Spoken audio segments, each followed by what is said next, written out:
түшүнүктүү да оюн шарты. Демек, оюн антоним. Мен жасаган нерсени сиздер карама каршы жасайсыңар. Болгону 3 кыймыл аракет бар. Мен туруп турсам, силер отуруп турасыңар. Мен отурсам, силер ордуңардан турасыңар. Башымда шляпа болсо, силердин башыңарда шляпа жок болуш керек. Менин башымда шляпа жок болсо, силер шляпа кийип турасыңар.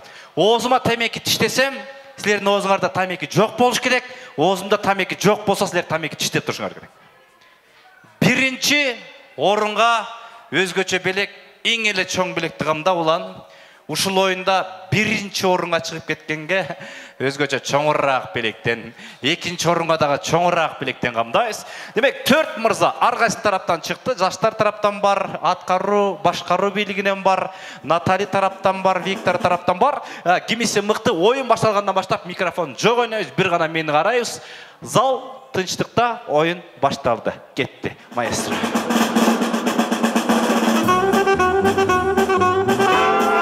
Итак, Сергей, в точности да наоборот, да.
Аплодисменты победителю.